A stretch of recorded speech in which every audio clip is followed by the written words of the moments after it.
नमस्कार सभी को। मैं आपके सामने चैप्टर 2 लेकर प्रस्तुत हुआ हूँ। Class 9th science, is matter around us pure.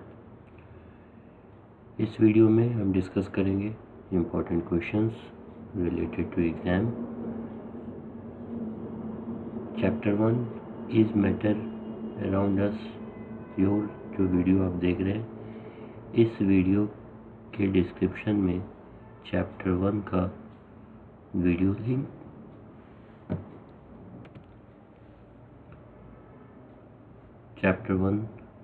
Link दिया हुआ है। अगर आपने चैप्टर 1 का वीडियो नहीं देखा है तो उसे ज़रूर देखें और इस वीडियो से आपको एग्ज़ाम में आंसर्स लिखने में बहुत ही सहूलियत होगी।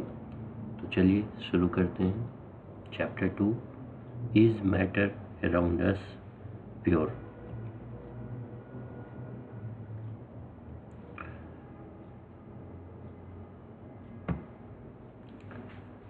तो सबसे पहले चैप्टर 1 में हमने देखा था व्हाट इज़ मैटर। मैटर का डेफिनेशन हमने सीखा है। अब हम क्लासिफिकेशन ऑफ मैटर पर ध्यान देंगे कि मैटर को कैसे क्लासिफाई किया गया है।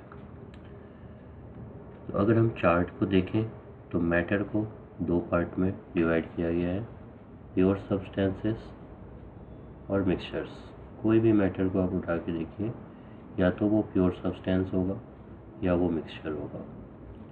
अब प्योर सब्सटेंसेस को टू पार्ट्स में डिवाइड किया गया है, या तो वो एलिमेंट्स होगा या कंपाउंड्स होगा। Elements and compounds both are pure substances.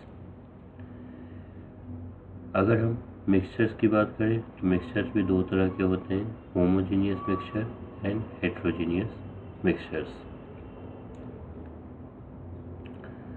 तो on the basis of the physical state, matter is classified into three main types, solid, liquid and gases। ये हम चैप्टर 1 में कर चुके हैं।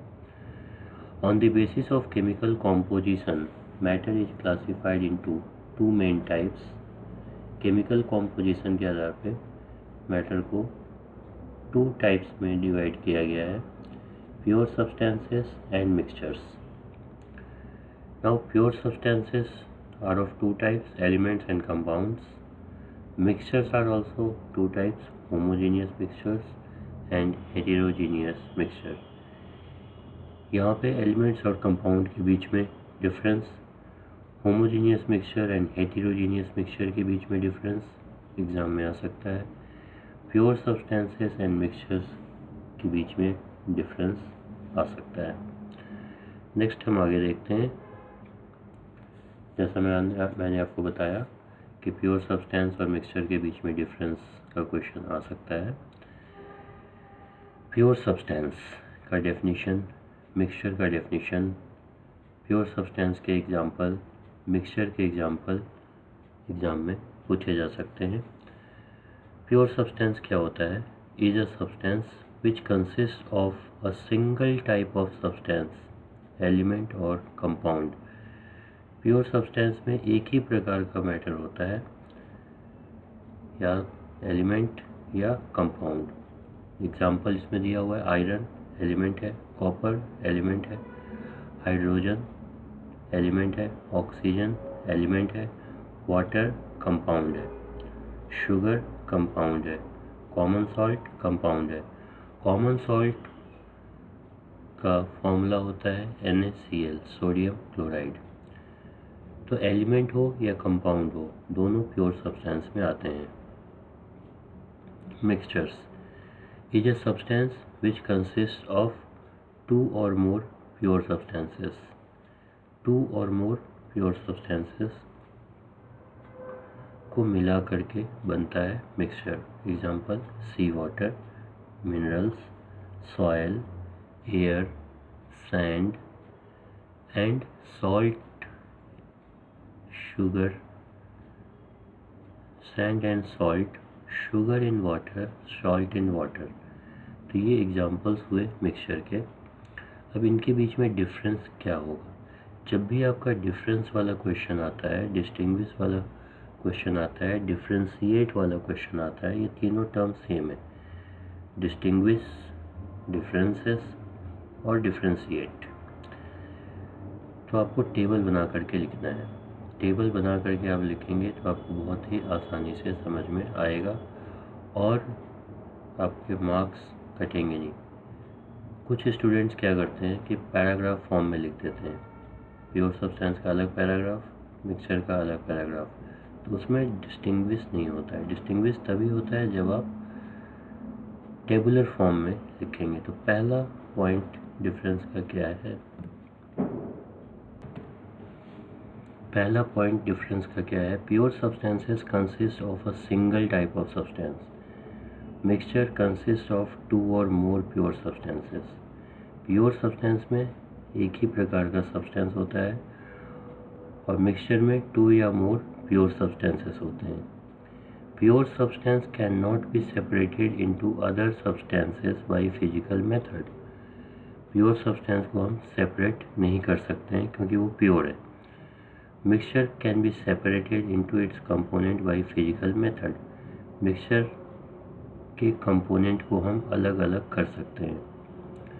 Pure substances has its own definite properties, mixture shows the properties of its component. Pure substance का अपना property होता है और मिक्सचर का अपना प्रॉपर्टी नहीं होता है। मिक्सचर के जो भी प्रॉपर्टीज होते हैं वो कंपोनेंट्स के आधार पे होते हैं। नेक्स्ट आगे देखेंगे, types of mixtures. Types of mixtures कौन कौन से होते हैं, 2 तरह के हमने पढ़े हैं, एक है होमोजीनियस मिक्सचर, दूसरा है हेटेरोजीनियस मिक्सचर। इनके एग्जांपल्स देखेंगे और इनकी प्रॉपर्टीज देखेंगे। Mixtures are of 2 types, homogeneous mixture and heterogeneous mixture. ये क्वेश्चन डिफ्रेंशिएट में, डिस्टिंग्विश में आ सकता है, आइडेंटिफाई करने को आ सकता है, ऑड वन आउट के क्वेश्चन आ सकते हैं। 4 मिक्सचर्स दिए होंगे जिसमें 3 होमोजीनियस होगा या 3 हेटेरोजीनियस होगा और उनमें से एक जो होगा वो होमोजीनियस या हेटेरोजीनियस होगा। तो होमोजीनियस को हम पहले देखते हैं, is a mixture which has uniform composition. Uniform composition का मतलब एक जैसा, कहीं भी हम देखेंगे तो वो एक जैसा ही नज़र आएगा। The particles of the mixture are not visible by the naked eye. खुली आंखों से उसके पार्टिकल्स हमें नज़र नहीं आते हैं। The particles can not be separated by filtration. Particles को हम फिल्ट्रेशन से सेपरेट नहीं कर सकते हैं। The mixture is a stable. Homogeneous mixture is stable. The particles do not settle down. अगर हम मिक्सचर को, होमोजीनियस मिक्सचर को छोड़ दें विदाउट डिस्टर्बिंग तो उसके पार्टिकल्स जो हैं वो नीचे सेटल नहीं होंगे। लास्ट पॉइंट है, the path of a beam of a light is not visible in the mixture. अगर हम एक बीम ऑफ लाइट को पास करेंगे होमोजीनियस मिक्सचर से तो उसका पाथ हमें नज़र नहीं आएगा। एग्जाम्पल है mixture of sugar in water, mixture of salt in water, mixture of copper sulphate in water. अब ये सारे पॉइंट जस्ट ऑपोजिट हो जाते हैं हेटेरोजीनियस मिक्सचर में। Heterogeneous mixture is a mixture which has a non uniform composition.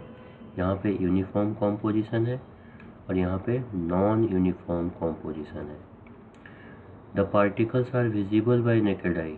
यहाँ पे क्या है, particles of the mixture are not visible by the naked eye. यहाँ पे the particles are visible by the naked eye. Third point क्या है, mixture is unstable. इसका मतलब द पार्टिकल्स सेटल डाउन।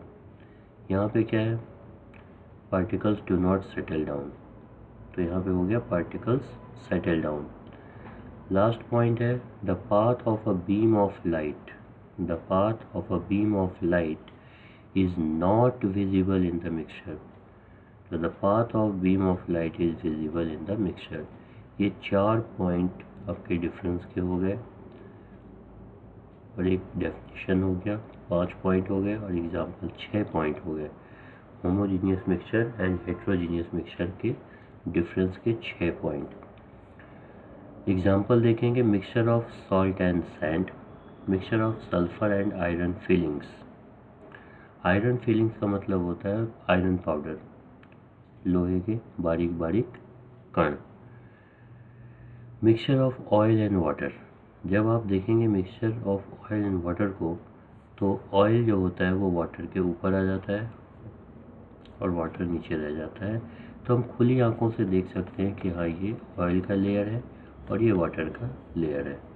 तो ये हमने देखा types of mixtures, homogeneous mixtures and heterogeneous mixture. तो ये क्वेश्चन आप नोट डाउन कर लेंगे, distinguish between homogeneous mixture and heterogeneous mixture. ये बहुत ही इम्पॉर्टेंट क्वेश्चन है, homogeneous mixture and heterogeneous mixture का डिफरेंस।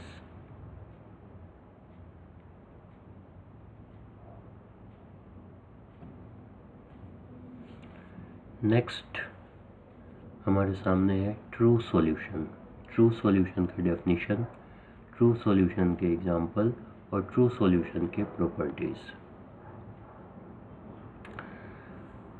तो ट्रू सॉल्यूशन क्या होता है? True solution is a homogeneous mixture of 2 or more substances.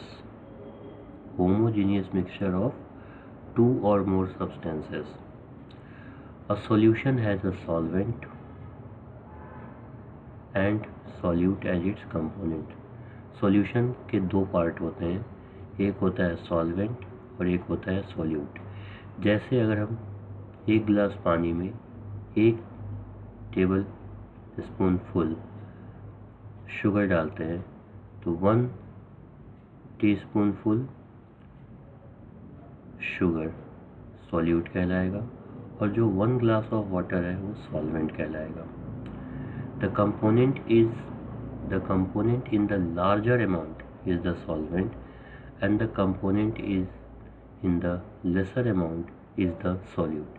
जो कम मात्रा में है वो सॉल्यूट होता है, जो ज़्यादा मात्रा में है वो सॉल्वेंट कहलाता है। जनरली सॉल्वेंट को हम लिक्विड के फॉर्म में लेते हैं, like example solution of salt in water, solution of sugar in water, iodine in water. Iodine in water is tincture iodine and soda water. All these are example of true solution. Now true solution के properties क्या है? यहाँ पे 5 property दी गई हैं, और इसके बाद हम सस्पेंशन एंड कोलाइडल सॉल्यूशन करेंगे, उसमें भी 5 पॉइंट दिए गए हैं। तो ये क्वेश्चन भी बहुत इंपॉर्टेंट है, true solution, suspension and colloidal solution के बीच में डिफरेंस। तो पहले हम ट्रू सॉल्यूशन के 5 इंपॉर्टेंट प्रॉपर्टीज देखेंगे। True solution is a homogeneous mixture. True solution is a homogeneous mixture. The particles can not be seen by naked eye.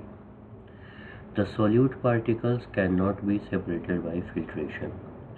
The solute particles do not settle down and the solution is stable. The particles do not scatter a beam of light passing through it and the path of light is not visible in the solution. तो जितने भी homogeneous mixture के properties थे वो यहाँ पे लागू होंगे। क्यों? क्योंकि ट्रू सॉल्यूशन जो है वो होमोजीनियस मिक्सचर है, इसलिए पार्टिकल्स जो है खुली आंखों से नज़र नहीं आएंगे, इसलिए सॉल्यूट पार्टिकल्स को हम सेपरेट नहीं कर सकते हैं फिल्ट्रेशन के द्वारा, और सॉल्यूट पार्टिकल्स सेटल डाउन नहीं होते हैं, सॉल्यूशन स्टेबल होता है, और बीम ऑफ लाइट स्कैटर नहीं होते हैं, इसलिए path of light is not visible. ये 5 पॉइंट पे ही हमें होमोजीनियस मिक्सचर जो कि ट्रू सॉल्यूशन है और सस्पेंशन और कोलाइडल सॉल्यूशन के बीच में डिफरेंस करना है। ये कई बार क्वेश्चन पूछा गया है। True solution, suspension and colloidal solution. तो homogeneous mixture, particles not seen by naked eye. Solute particles cannot be separated by filtration. Solute particles do not settle down, means solution is stable, and path of beam of light is not visible in the solution. तो ये सारे point हमारे हो गए true solution के बारे में।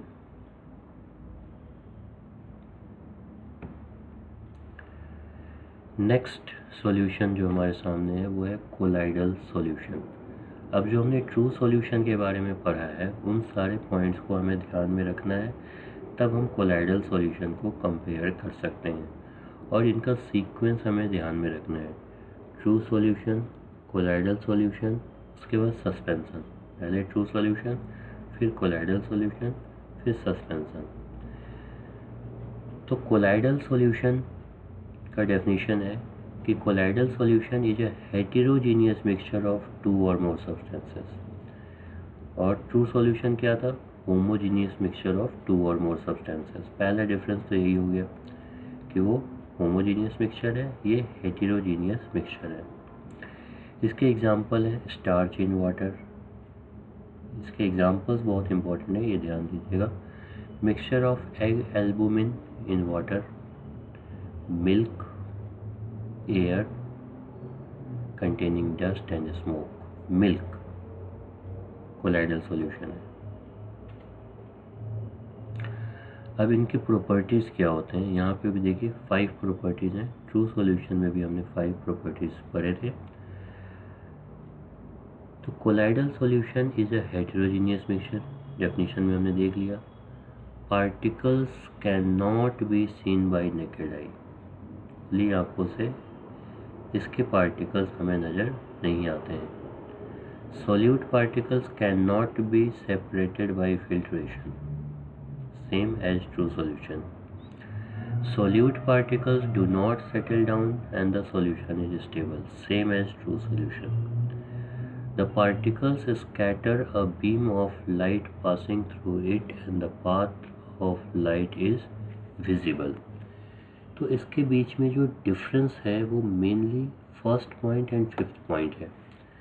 First point था ट्रू सॉल्यूशन में होमोजीनियस और कोलाइडल सॉल्यूशन हेटेरोजीनियस। बाकी के सेकंड, थर्ड और फोर्थ पॉइंट जो है ये कॉमन है, सेम है।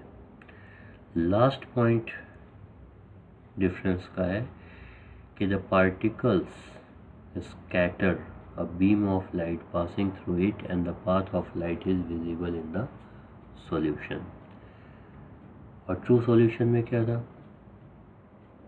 The particles do not scatter a beam of light passing through it and the path of light is visible, not visible in the solution. True solution में अगर हम एक बीम ऑफ लाइट को पास करेंगे तो जो पार्टिकल्स हैं ट्रू सॉल्यूशन में वो उसको स्कैटर नहीं कर पाते हैं, इसलिए path of light is not visible. और कोलाइडल सॉल्यूशन में पार्टिकल्स जो है वो बीम ऑफ लाइट को स्कैटर कर देते हैं, इसलिए इनके पाथ लाइट के जो पाथ है, पाथ ऑफ लाइट जो है वो विजिबल होता है। तो ये मेन 2 डिफरेंस हो गए और 3 कॉमन पॉइंट हो गए। तो कोलाइडल सॉल्यूशन और ट्रू सॉल्यूशन दोनों देखने में एक जैसे लगते हैं, तो इन्हें अगर हमें डिस्टिंग्विश करना है, पहचानना है, प्रैक्टिकली जानना है, तो इसके लिए हमें बीम ऑफ लाइट वाली एक्टिविटी करनी होगी। अगर हम उसमें लाइट को पास करेंगे तो अगर हमें पाथ ऑफ लाइट नज़र आता है तो वो ट्रू सॉल्यूशन होगा, और अगर हमें पाथ ऑफ लाइट नज़र नहीं आता है तो वो पाथ ऑफ लाइट अगर नज़र नहीं आता है तो वो ट्रू सॉल्यूशन होगा, और अगर पाथ ऑफ लाइट हमें नज़र आता है तो वो कोलाइडल सॉल्यूशन होगा। Path of light visible, colloidal solution. Path of light not visible, true solution. Next, third type of solution is suspension. A suspension is a heterogeneous mixture of two or more substances. Suspension क्या है? Heterogeneous mixture है. Solution of sand in water, solution of chalk powder in water, ये इसके example हैं. अब इनके properties हम देखेंगे. Heterogeneous mixture, particles can be seen bye the naked I, the solute particles can be separated by filtration, the solute particles settle down and the solution is unstable, particles scatter a beam of light passing through it and the path of light is visible in the solution. So suspension is totally different from true solution and colloidal solution. इनके particles भी नज़र आएंगे. इन्हें हम filtration से separate भी कर सकते हैं. सॉल्यूट पार्टिकल्स सेटल डाउन हो जाते हैं. अगर हम मिक्सचर को अनडिस्टर्ब छोड़ देते हैं तो सेटल हो जाते हैं, इसलिए ये अनस्टेबल है. और बीम ऑफ लाइट पार्टिकल्स के द्वारा स्कैटर होते हैं, इसलिए path of light is visible. तो ये डिफरेंस हुआ, डेफिनेशन हुआ और एग्जाम्पल हुआ true solution, colloidal solution and suspension का. इस क्वेश्चन को लिख करके और प्रैक्टिस जरूर करेंगे.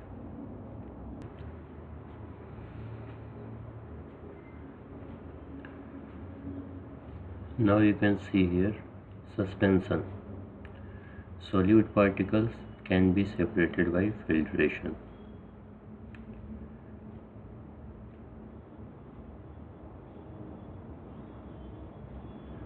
Solute particles settle down and the solution is unstable. Solute particles scatter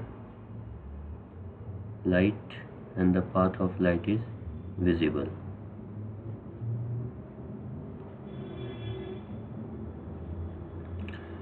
तो ये आप देख सकते हैं, suspension is totally different from true solution and colloidal solution. यहाँ पे देखिए लाइट पास किया जा रहा है, तो इसका पाथ भी हमें नज़र आ रहा है, राइट.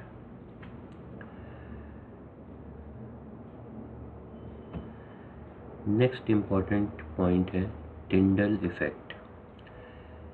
तो जो हमने लास्ट पॉइंट पढ़ा कि when a beam of light is pass through a colloidal solution, then the particles of the colloidal solution scatter the beam of light and the path of light becomes visible in the solution.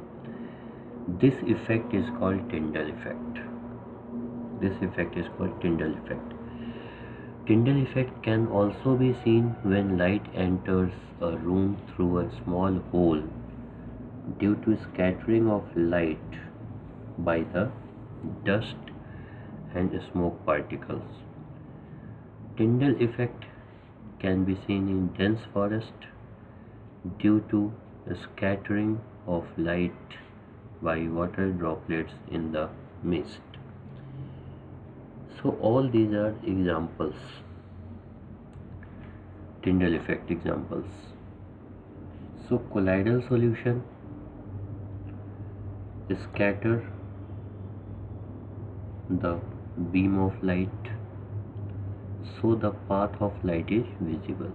बस दो ही concept है इसमें कि beam of light जो है वो particles के द्वारा स्कैटर होगा. स्कैटर होने की वजह से, अगर स्कैटरिंग नहीं होगा तो पाथ विजिबल नहीं होगा. सिंपल सा कॉन्सेप्ट है. अगर स्कैटरिंग होगा, स्कैटरिंग ऑफ लाइट होगा तो पाथ ऑफ लाइट भी विजिबल होगा.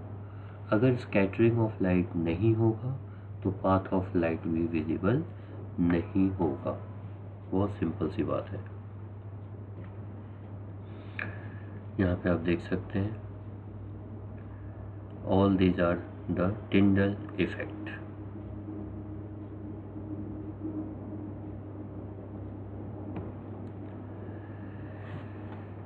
Next important point is saturated solution. Definition of saturated solution, solubility, unsaturated solution and preparation of saturated solution.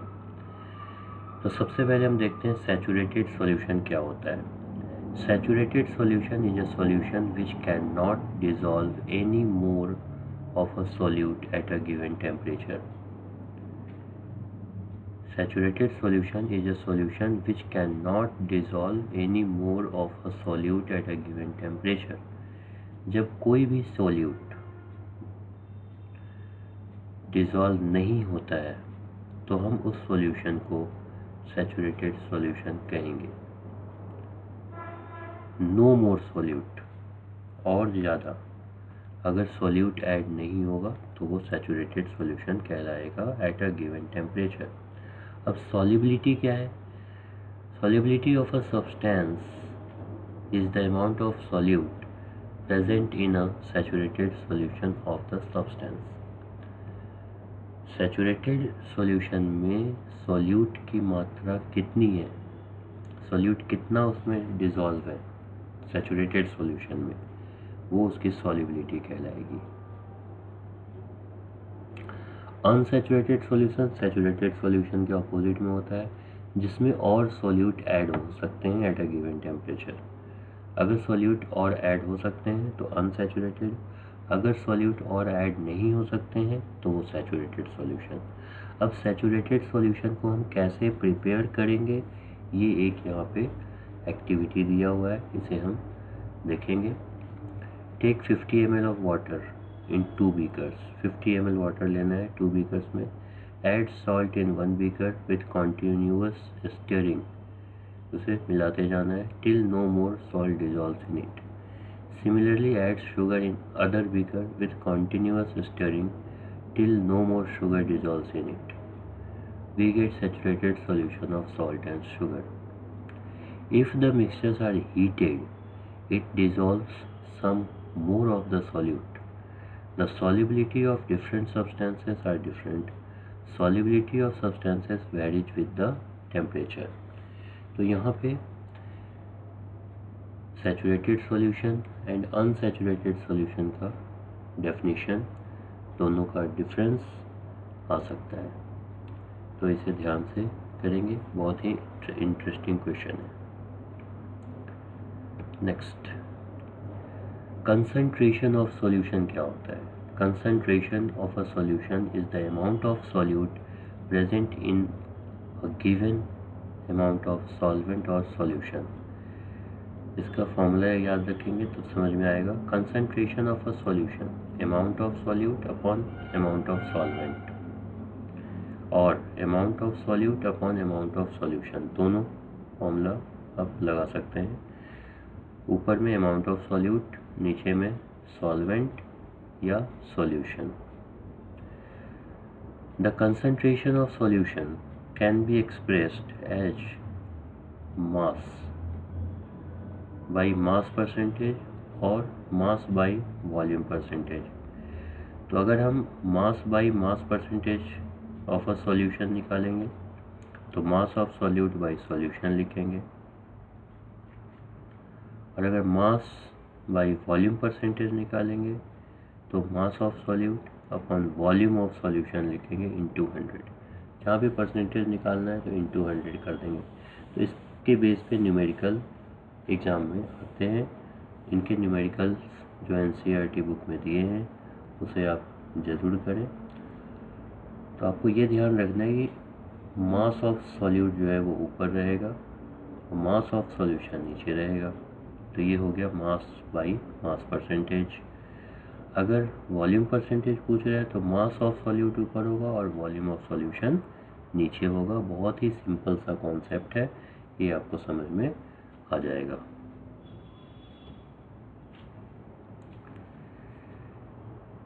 Next हमारा टॉपिक है separating the components of a mixture. The components of a heterogeneous mixture can be separated by simple methods like handpicking, sieving, filtration.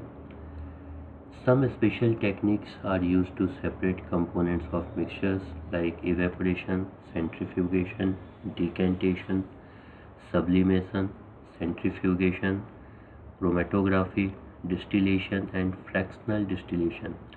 तो ये जो topic है separating the components of a mixture, ये आप extra knowledge के लिए पढ़ सकते हैं, लेकिन ये पार्ट न्यू सिलेबस में डिलीटेड है। एग्ज़ाम पॉइंट ऑफ व्यू से ये इम्पोर्टेंट नहीं है, तो ये आपका एग्ज़ाम में इससे कोई क्वेश्चन आने वाला नहीं है।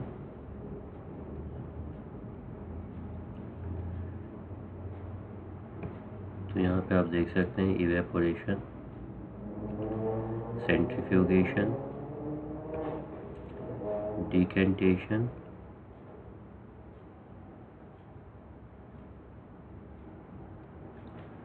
सब्लिमेशन। सब्लिमेशन प्रोसेस हमने चैप्टर 1 में भी किया था। Chromatography,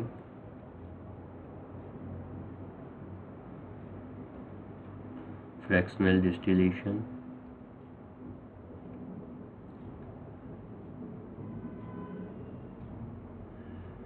separation of components of air, purification of solid by crystallization,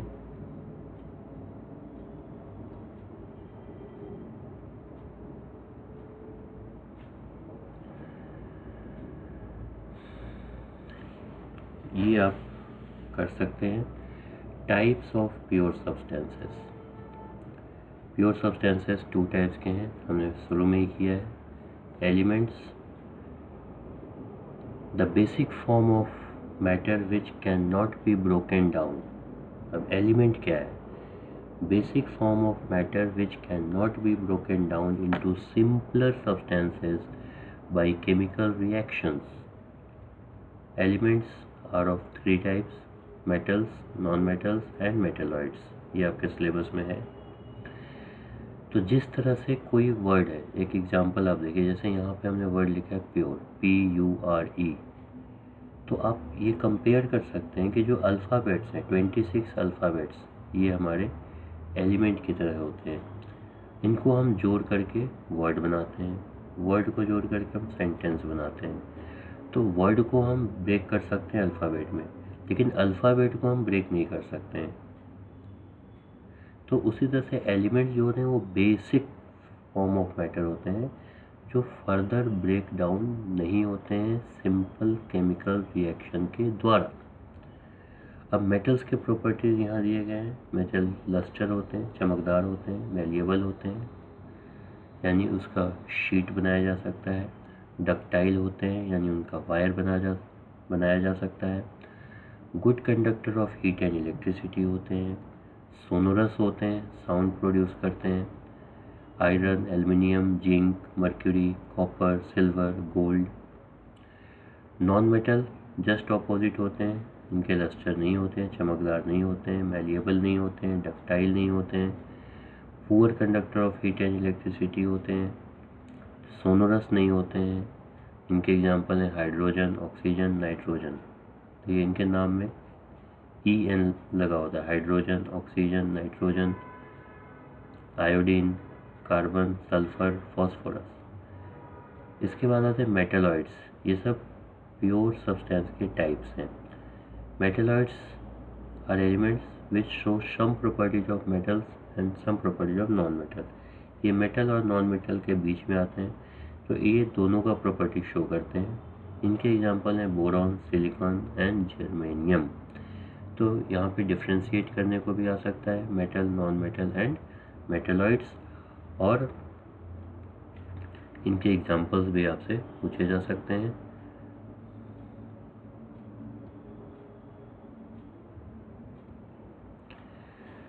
last point from exam point of view, this is very important, compound और मिक्सचर और कंपाउंड का difference. A compound is a substance composed of 2 or more elements. chemically combined together in a fixed ratio. Water, carbon dioxide, sugar, salt, iron, sulphide, ये compound के example हैं। तो ये fixed ratio में combined होते हैं, chemically combined होते हैं। मिक्सचर और कंपाउंड में क्या होते हैं? To or more substances chemically combined together in fixed ratio, तो कंपाउंड हो जाएगा। तो सिंपल अगर इसे हम कंबाइन कर रहे हैं, मिक्स कर रहे हैं, तो वो मिक्सचर कहलाएगा। अब मिक्सचर और कंपाउंड में यहाँ पे 4 डिफरेंस दिए हुए हैं, इसे आप अच्छे से लर्न कर लेंगे और इस क्वेश्चन को प्रैक्टिस भी कर लेंगे। Differences between mixture and compound. पहला है, इट इज़ कंपोज्ड ऑफ 2 और मोर सब्सटेंसेस, 2 और मोर एलिमेंट्स, और कंपाउंड्स मिक्स टुगेदर। मिक्सचर में mix together, it is composed of 2 और more elements chemically combined together. The composition of the components is in any ratio. किसी भी ratio में combine हो सकते हैं, बट ये फिक्स रेशियो में कंबाइन होते हैं। It shows the properties of components. It shows the properties of component. It shows different properties than the component. यानी कंपाउंड के अपने प्रॉपर्टीज होते हैं और मिक्सचर जो होते हैं ये कंपोनेंट के प्रॉपर्टीज को शो करते हैं। Components can be separated by physical method. The components can not be separated by physical method, it can be separated only by chemical method. तो ये एग्जांपल भी इसका आप दे सकते हैं मिक्सचर के, और mixture of sugar and salt, mixture of sand and salt, like this. I hope you all have enjoyed it. Do like, share and subscribe the video with your friends so that they can also practice important questions. So if you have not seen the video of first chapter, go to the description, there you will find the link for chapter 1.